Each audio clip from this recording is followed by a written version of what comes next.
Hey, I'm Rachel Ngom from she'smakinganimpact.com, and we are starting our 3-part video series on how to batch get stuff done. So in my business, I work 20 to 25 hours a week now. I've really cut back on my hours and my business has grown.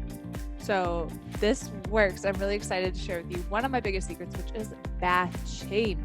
And listen up, because what you're going to learn in this 3-part video series is going to change your life. Like, this is going to make you so much more productive and get ish done. And after I shared some of these tips with one of my students inside the Impact Blogging Academy, she said, I used to wonder why bigger people in the online space talked about passive income when they were on every social media platform all day. It seemed like a ton of work to me. I'm starting to definitely see how it's possible to be present without putting in tremendous effort, and it's exciting. Batching, scheduling, planning has been a major help for me and given me tons of confidence to keep going. So yes, it works. So let's talk first. What is batching? Why should you do it? Essentially, it's just creating a lot of content at one time. It's going to save you so much time and you're going to be so much more productive. So here's a really simple way for you to think about it.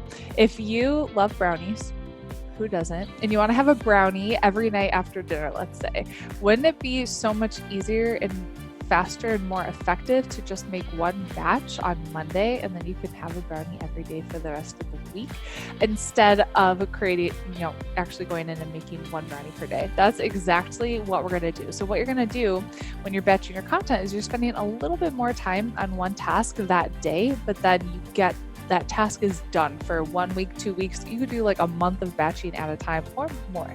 Okay. So here is how it is done. First, what I want you to do is open up like a Google Doc or a Word document, whatever it is that you want to do, and just brainstorm all your content ideas. And this is where I'll collect quotes or write down questions that I get asked, topics that I want to cover, and try to get down 20 to 30 different ideas. And do this at a time when you feel the most creative. So for me, this might be like in the morning after I did my morning routine, I've read some books, and I'm in a really creative space. Then what you're going to do is open up Canva. Canva, C-A-N-V-A. We use this to create all our images. It's so easy. I'm not a graphic designer. Even I can do it, okay?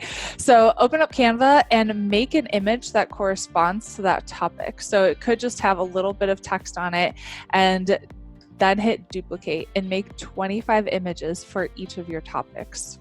Okay. Next, what you're going to do is upload all of those images into some kind of a scheduling program. So we use Planoly for Instagram and MeetEdgar for Facebook. We used to use Buffer for Facebook and Twitter and all those places. So it's up to you on what you want to use. MeetEdgar is a little bit more expensive, but it recycles content. So it's a good thing. And then you can schedule it out. Bonus step for you is to do kind of what I'm doing here, is to actually record video about that content too. So you could sit down. What I do is I sit down with that content, I open up Zoom, and I hit record, I do a video, hit stop, hit record, do a video, hit stop, and I do at least 10 at a time. And that's 2 weeks worth of content for YouTube, for Instagram TV, for our Alexa skill. It's all over the place. Okay, so are you starting to see how this can save you so much time? Okay, so that is it for today. Make sure to head to she'smakinganimpact.com. I got lots of freebies there to help you build your business, and I'll see you in part 2.